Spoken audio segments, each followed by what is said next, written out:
Assalamualaikum warahmatullahi wabarakatuh. Alhamdulillah, assalatu wassalamu ala rasulillah wa ala alihi wa sahbihi wa mawalah amma ba'd.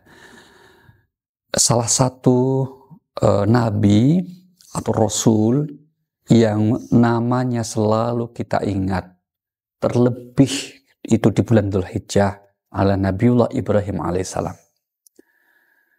Di antara nabi yang Allah sebut di Al-Quran dan itu menjadi teladan adalah Nabiullah Ibrahim alaihissalam di samping Nabi kita Muhammad sallallahu alaihi wasallam.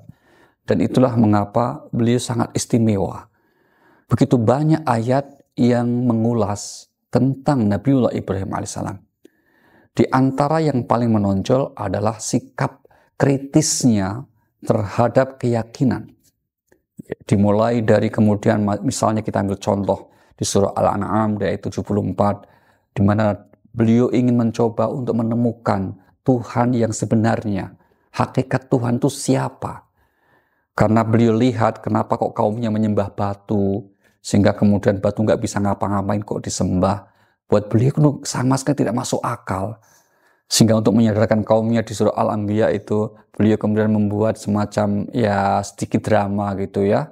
Malam harinya beliau datangi rumah ibadah kaumnya, dihancurkan semua berhala dengan menyisakan satu berhala yang besar, dikalungkan kapaknya.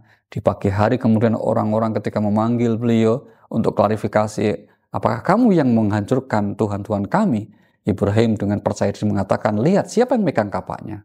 Maka mereka pun tersadar itu nggak mungkin patung ini yang melakukannya. Nah, kesadaran itu yang membuka pintu bagi beliau untuk mengingatkan, situ kan tahu. Bagaimana mungkin kalian menyembah sesuatu yang tidak bisa memberikan manfaat madarat terhadap sesuatu yang sama sekali tidak mengerti apapun. Jangankan menolong orang lain yang menyembah, menolong dirinya sendiri. Ketika mau dihancurkan nggak bisa. Kok dihancurkan? Kalau ada lalat yang hinggap pun nggak akan bisa ngusir itu kan. Nah ini salah satu nabi yang begitu rasional ya, begitu menonjol menggunakan kemampuan berpikirnya Nabi Ibrahim alaihissalam. Maka di Al-An'am itu kemudian beliau cari coba apakah mungkin Tuhan itu bintang. Tapi ketika ternyata bintang hilang, beliau berkecewa. Oh nggak mungkin Tuhan kok hilang. Maka jangan-jangan Tuhan itu bulan. Tapi bulan ketika siang hari tidak ada, maka nggak mungkin juga Tuhan menghilang.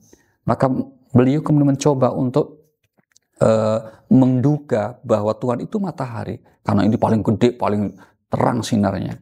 Lagi-lagi beliau kemudian menyatakan ini tidak mungkin Tuhan akan seperti ini. Sehingga akhirnya beliau kemudian berserah diri. Wajjahtu wajhiya lilladzi fataras samawati wal ard. Kuhadapkan wajahku, kuserahkan diriku terhadap yang menciptakan langit dan bumi. Dan inilah komitmen tauhid, komitmen keikhlasan dalam mengabdi kepada Allah Subhanahu wa taala, Tuhan yang Maha Kuasa. Dan kemudian Allah Subhanahu wa taala mengangkatnya sebagai nabi dan kemudian juga memberikannya ujian. Bagaimana beliau menerima ujian ini? Al-Qur'an mengisyaratkan ya sikap yang begitu total dalam berpasrah kepada Allah Subhanahu wa taala. Lengkapnya ini ada di surah As-Saffat dari ayat yang ke-102 sampai 107 ya. Tatkala putranya Ismail sudah menginjak usia dewasa, sanggup berusaha, turun perintah melalui mimpi, perintah Allah. Untuk apa? Menyembelih putranya. Bayangkan, Bapak Saudara, seorang yang sudah lama sangat merindukan, menginginkan memiliki keturunan, dan ketika mendapatkan keturunan itu berupa anak laki-laki yang baik, yang soleh, tiba-tiba ada perintah agar disembelihnya. Dan beliau tidak ada sedikit pun rasa keberatan, tidak ada sedikit pun rasa suudzon, yang ada kepasrahan secara tulus. Maka Allah pun Subhanahu wa taala pun akhirnya memujinya. Inna Ibrahim kana ummatan lillahi hanifa walam yakum minal musyrikin. Sungguh pada diri Ibrahim ada suri teladan, imam yang dapatkan contoh dalam kepasrahannya kepada Allah Subhanahu wa taala. Maka cara terbaik kita menjalani hidup, Bapak Saudara, di antaranya apa?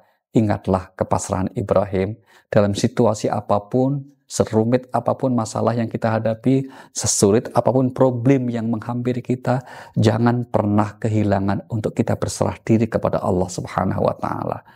Karena hanya dengan berserah diri, maka Allah Subhanahu wa Ta'ala akan melepaskan beban-beban hidup kita, dan akhirnya kita akan diberikan kebahagiaan. Dan itulah janji Allah di Al-Baqarah 112, man aslama wajhahu lillahi wa huwa muhsin falahu ajru 'inda rabbih wala khaufun 'alaihim wala hum yahzanun. Yang berserah diri dengan setulus-tulusnya kepadaku dan dia juga berbuat kebaikan, niscaya akan kuberikan kebahagiaan. Tidak ada kekhawatiran, tidak ada kesedihan. Dan inilah balasan bagi setiap orang yang bisa menjadikan hatinya untuk selalu berserah diri kepada Allah Subhanahu wa Ta'ala. Nabiullah Ibrahim alaihissalam mengajarkan kepada kita, memperingatkan pola hidupnya kepada kita, agar kiranya dalam kesibukan kita menjalani hidup tidak melupakan diri, untuk selalu mengajak diri ini dalam tanda petik dengan segala totalitasnya kita berserah diri kepada Allah Subhanahu wa Ta'ala. Wassalamualaikum warahmatullahi wabarakatuh.